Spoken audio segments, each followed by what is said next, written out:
دوستو آج کی ویڈیو میں ہم آپ کو امام احمد رضا خان بریلوی کے شجرہ نسب کے بارے میں تفصیل سے بتائیں گے۔ ان کے آباء و اجداد کون تھے اور ان کا مغلوں سے کیا تعلق تھا۔ آج کل جمعہ اور عیدین کا جو خطبہ پڑھا جاتا ہے وہ کس نے لکھا؟ یہی سب موضوعات ہماری ویڈیو کا موضوع ہے۔ چلتے ہیں ویڈیو کی طرف۔ سلسلہ نسب یوں ہے: امام احمد رضا بن مولانا نقی علی خان بن مولانا رضا علی خان بن حافظ کاظم علی خان بن محمد اعظم خان بن سعادت یار خان بن سعید اللہ خان ولی عہد ریاست قندھار افغانستان۔ آپ کے اجداد میں سعید اللہ خان پہلے شخص ہیں جو قندھار سے ترک وطن کر کے سلطان نادر شاہ کے ہمراہ ہندوستان آئے اور لاہور کے شیش محل میں قیام فرمایا۔ علامہ حسنین رضا خان لکھتے ہیں، یہ روایت اس خاندان میں سلف سے چلی آ رہی ہے کہ اس خاندان کے مورث اعلیٰ قندھار کے خاندان سے تھے۔ شہزادہ سعید اللہ خان ولی عہد حکومت قندھار کی والدہ کا انتقال ہو چکا تھا۔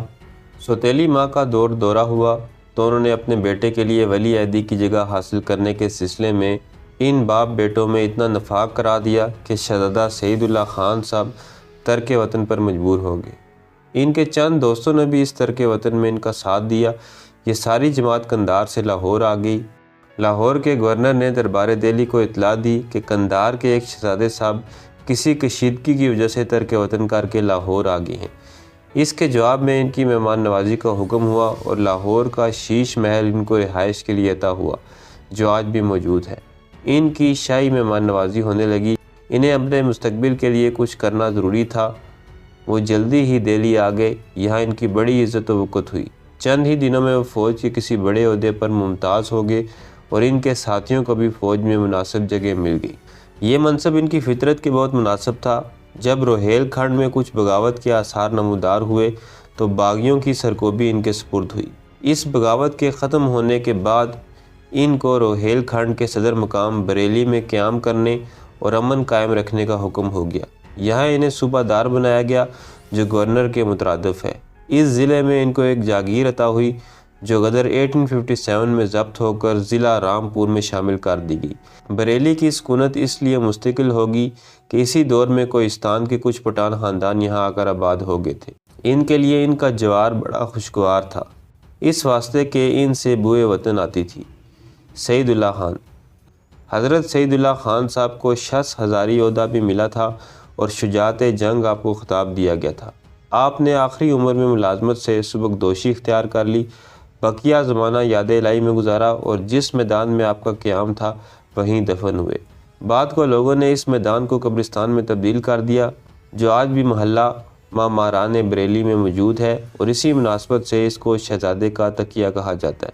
سعادت یار خان: آپ کے بعد آپ کے صاحبزادے سعادت یار خان نے کافی شہرت پائی، بلکہ والد ماجد کی حیات ہی میں اپنی امانت داری اور دیانت شعری کی وجہ سے حکومت دہلی کے وزیر مالیات ہو گئے۔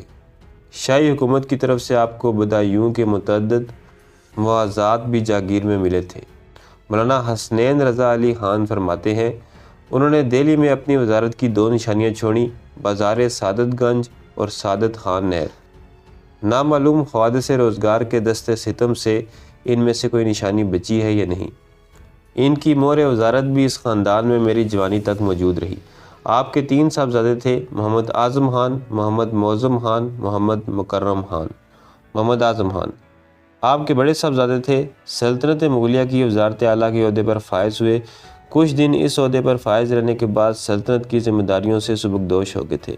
آپ نے ترک دنیا فرما کر عبادت و ریاضت میں ہمہ وقت مشغولی اختیار فرمائی۔ آپ بھی بریلی محلہ ماماران میں اقامت گزین رہے۔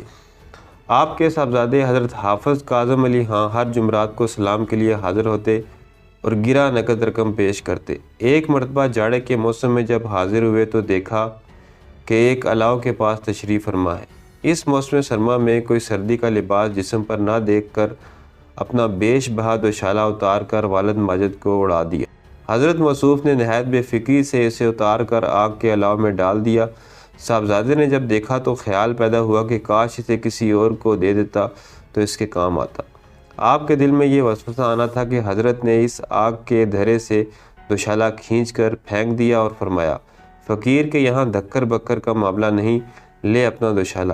دیکھا تو اس دوشالہ پر آگ کا کچھ اثر نہیں تھا۔ حافظ کاظم علی خان۔ حافظ کاظم علی خان شہر بدایوں کے تحصیلدار تھے اور یہ عہدہ آج کے زمانے کی کلیکٹری کے برابر تھا۔ 200 سواروں کی بٹالین آپ کی خدمت میں رہا کرتی تھی۔ آپ کو سلطنت مغلیہ کی طرف سے 8 گاؤں جاگیر میں پیش کیے گئے تھے۔ سیرت اعلیٰ حضرت میں ہے، حافظ کاظم علی خان صاحب مرحوم کے دور میں مغلیہ حکومت کا زوال شروع ہو گیا تھا۔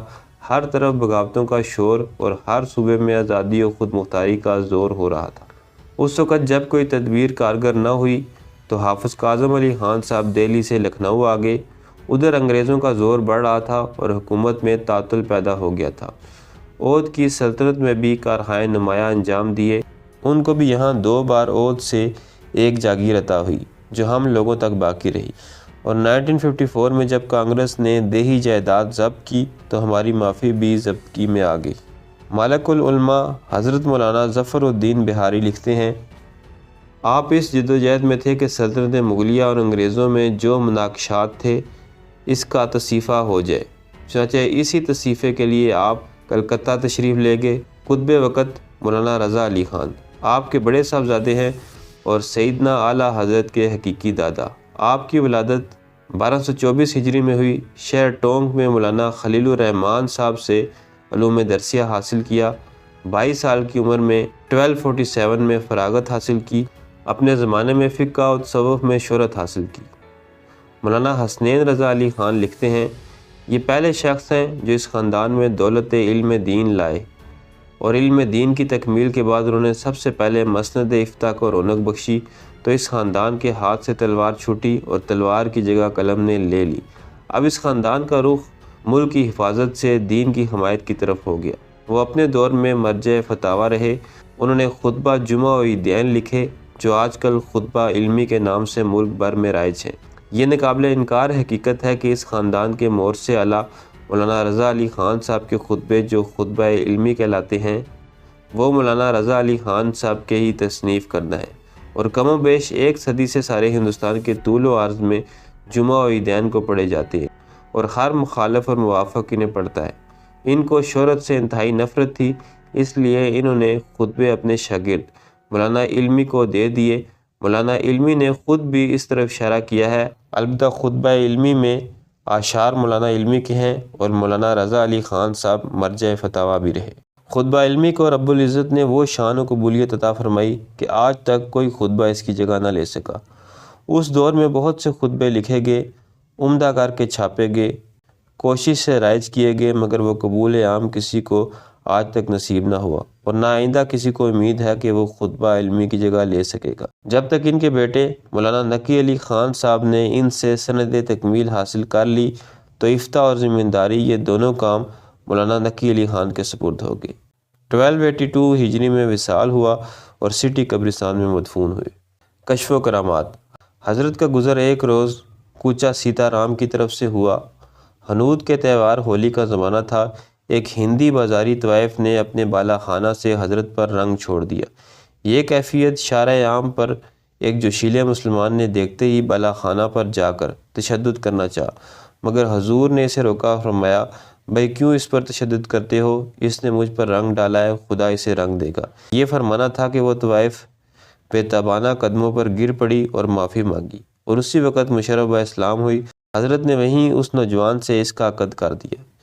1857 کے بعد جب انگریزوں کا تسلط ہوا اور انہوں نے شدید مظالم کیے تو لوگ ڈر کے مارے پریشان پھرتے تھے۔ بڑے لوگ اپنے اپنے مکانات چھوڑ کر گاؤں وغیرہ چلے گئے، لیکن حضرت مولانا رضا علی خان صاحب محلہ ذخیرہ اپنے مکان میں برابر تشریف رکھتے رہے، اور 5 وقتہ نماز مسجد میں جماعت کے ساتھ ادا کیا کرتے تھے۔ ایک مرتبہ حضرت مسجد میں تشریف رکھتے تھے کہ ادھر سے گوروں کا گزر ہوا۔ خیال ہوا کہ شاید مسجد میں کوئی نہیں ہے، حالانکہ حضرت مسجد میں تشریف فرما تھے۔ اللہ تعالیٰ نے ان لوگوں کو اندھا کر دیا کہ حضرت کو دیکھنے سے معذور رہے۔ مولانا نقی علی خان ولادت 1 رجب 1247 ہجری کو بریلی میں ہوئی۔ اپنے والد ماجد قطب زمان حضرت مولانا رضا علی خان صاحب سے اکتساب علم حاصل کیا۔ آپ بلند پایا عالم اور بہت بڑے فقیہ تھے۔ نقی علی خان احمد رضا بریلوی کے والد تھے۔ تو دوستو یہ تھی میری آج کی ویڈیو پسند ہے تو چینل کو سبسکرائب کریں۔ ملتے ہیں اگلی ویڈیو میں۔ اللہ حافظ۔